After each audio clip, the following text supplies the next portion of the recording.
Hello, good morning. My name is Andrea and today we're going to see the masterclass for the simple present review. So, first of all, what is the simple present? Of course, this is a tense in the grammatical time that we're going to use to talk about things and actions that happen in the present. We can use it for different purposes. For example, we can use it for habits. Those are things that we do every day, things that we like to do, like she plays tennis every Tuesday. We can use it with other words like twice a month, on Fridays, often, sometimes. We can also use the present to talk about short actions that are happening now. For example, he takes a ball and scores a goal. We also use the present simple to talk about permanent situations. For example, I live in London. I am a teacher, I am a student, I am tall. And also we can use it for things that are always true. For example, 2 and 2 make 4, or the sky is blue. Okay? So basically the simple present is a tense that we're going to use to talk about things that happen in the present. Now, let's see how we can use the present simple to make sentences. The first thing that we're going to need is to focus on the subject.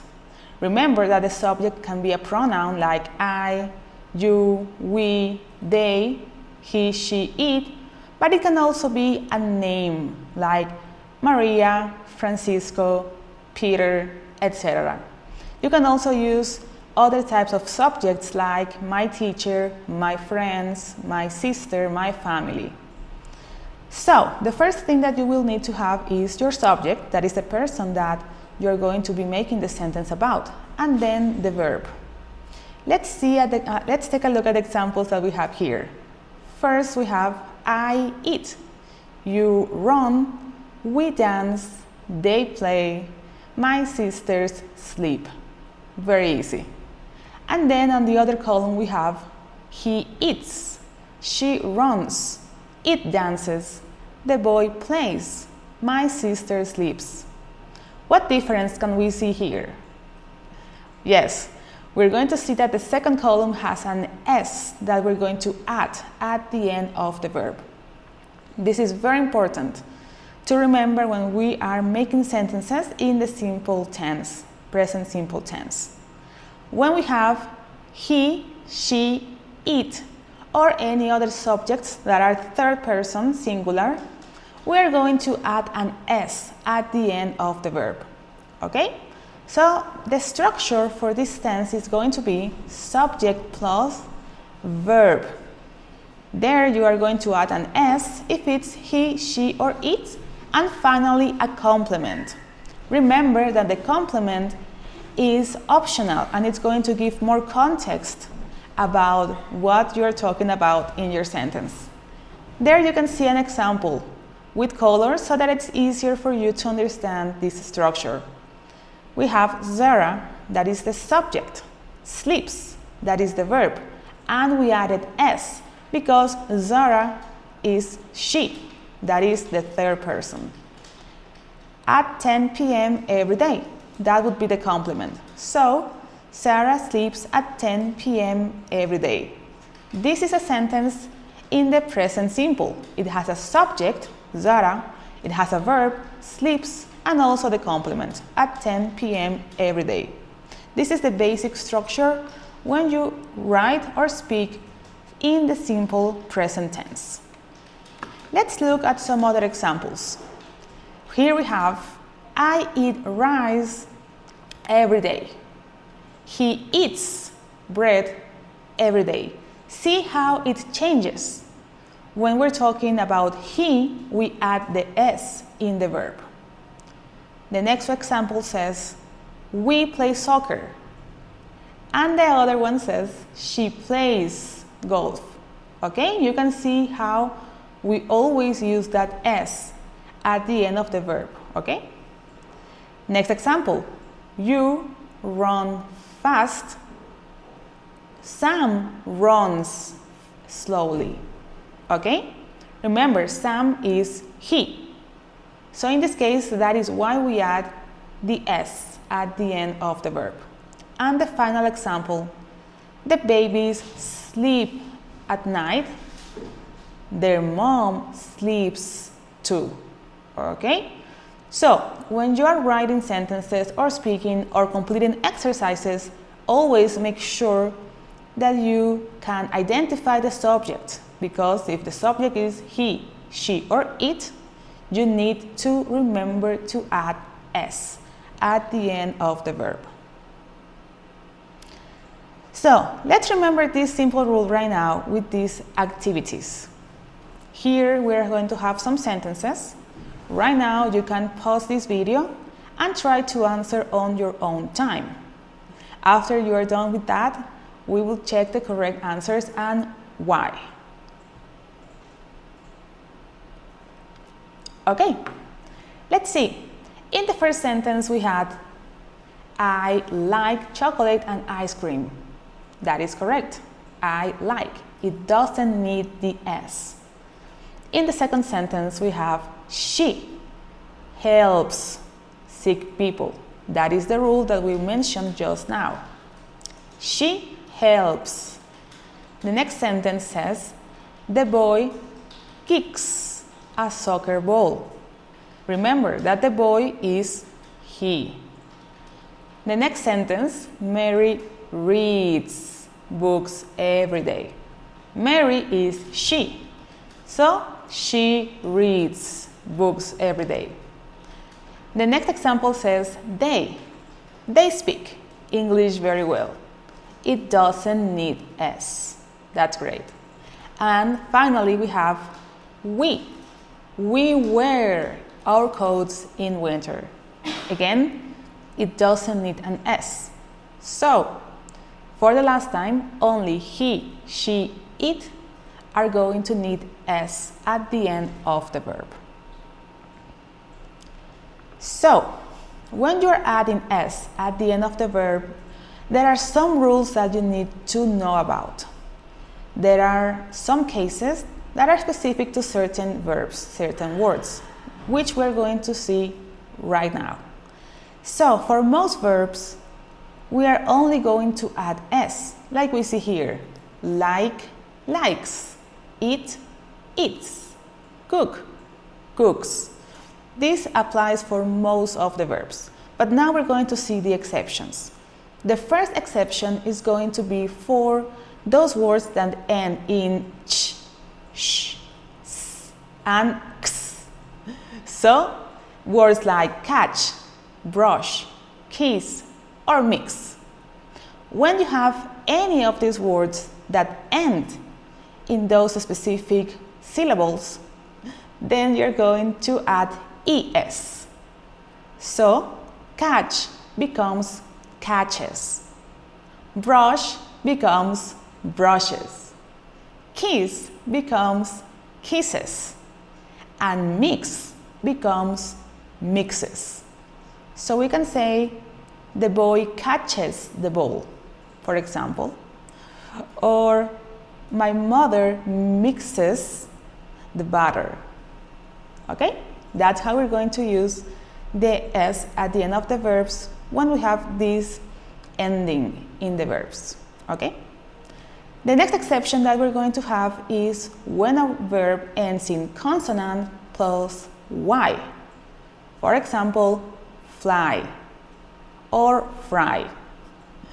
When you have this type of verbs, you are going to eliminate the Y, change it to an I, and then add ES. That means that fly is going to become flies. For example, the airplane flies very high in the sky. Excellent. And finally, there are some exceptions to both of these rules. These are verbs that do not follow the rules that we just saw above. Some of those examples for exceptions can be have, that becomes has, go, that becomes goes, or do, that becomes does. Okay? We can say, she has a very big house. Or maybe my brother goes to soccer practice after school. Or maybe my sister does her homework. All right? So, for most verbs, we're only going to add s. For the verbs that end in ch, sh, s, or x, we're going to add es. For those that end in consonant plus y, we're going to change it to ies, and we do not include the y. And finally, the exceptions can be has, goes, or does. Let's take a look at some examples. First, we have, I like tennis, but he likes soccer. Okay? That would be the first case for the most of the verbs that we have. The second one is, I brush my hair. And it becomes, she brushes her teeth. See how it changed here? Because we have the sh ending. She brushes her teeth. The next example is, we fly kites. Patrick flies a kite. Okay? See how that ending changed there from y to ies. And finally, they have robots, but my sister has a doll. Okay? This is the exception for the verb have. That becomes has. Now, once again, let's try to practice a little bit of what we just saw right here. Now you're going to see the examples and the sentences, and I want you to pause this video, think about the correct answer, and then come back to check the answers with me. Okay? All right. So let's see what the correct answers are. For the first one, she likes books. Very easy, we already know that. For the second one, I help poor people. Again, it doesn't need an S because it's I. Number 3, Chris eats beef. Okay, we only need to add S. We do not need to add ES because it doesn't eat in CH, SH, S, or X. For number 4, Wendy loves animals. That is the right answer. We do not need IES because love does not end in Y. For number 5, they catch bugs. Again, we do not need ES because they is not he, she, or it. For 6, we want use. This is the same case as number 5. Number 7, Bill studies math. Okay, here we had to change the ending Y to IES. Very good. And finally we have, he teaches English. All right, and you see how because teach ends in CH, we added ES. We do not add IES because teach does not end in Y. Very good. If you got it correct, then that would be perfect.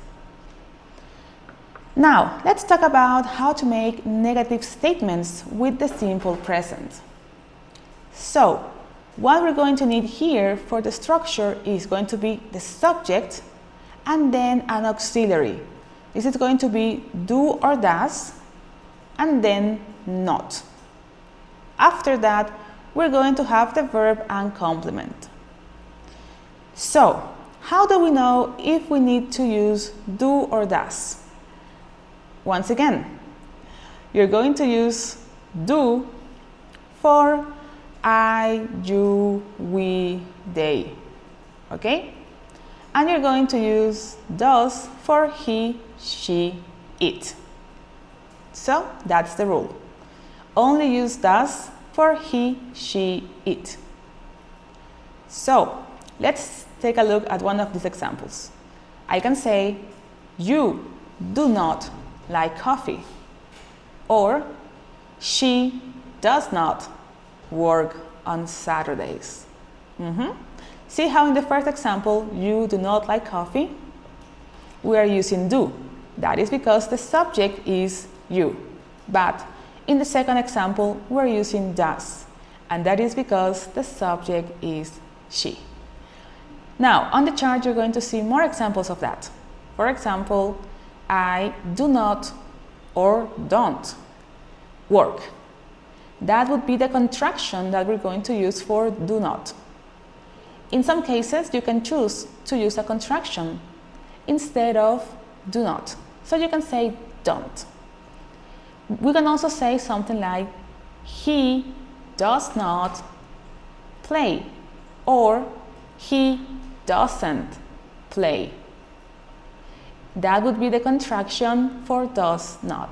Again, if you choose to use a contraction instead of writing does not, you can always say doesn't. This is very common, especially in spoken language, but you can also write it like that. So, I don't work, you don't believe, he doesn't play, she doesn't read, it doesn't study, and so on. Here, remember that the verb is not going to change. Before, when we were talking about affirmative sentences, we said that we needed to add s for the verbs that go with he, she, it. However, if you pay attention to this chart, you will see that in this case, it doesn't change. So, when you're writing negative statements, the verb is not going to change. The only thing that you need to be aware of is the correct use of do or does, or in contraction, don't or doesn't. So, let's wrap it up. Here you're going to see the basic structure for the positive or affirmative statements and the negative ones. So for the positive, remember, I, you, we, they work, but he, she, it works. Okay, that would be the one difference that we need to always pay attention to when we're writing positive statements. On the other hand, for the negative statements, you're going to see I, you, we, they do not work, but he, she, it does not work. All right. And the verb does not change. You can also use the contractions don't or doesn't. So, today we were talking about the present simple. And before I let you go, I just want to close on the most important aspects that you will need to remember when you need to use in sentences or in spoken English to talk about the present simple. So, first of all, remember that the present simple is a tense that we're going to use to describe present actions. That can include habits, that can also include routines or facts, things that are not going to change.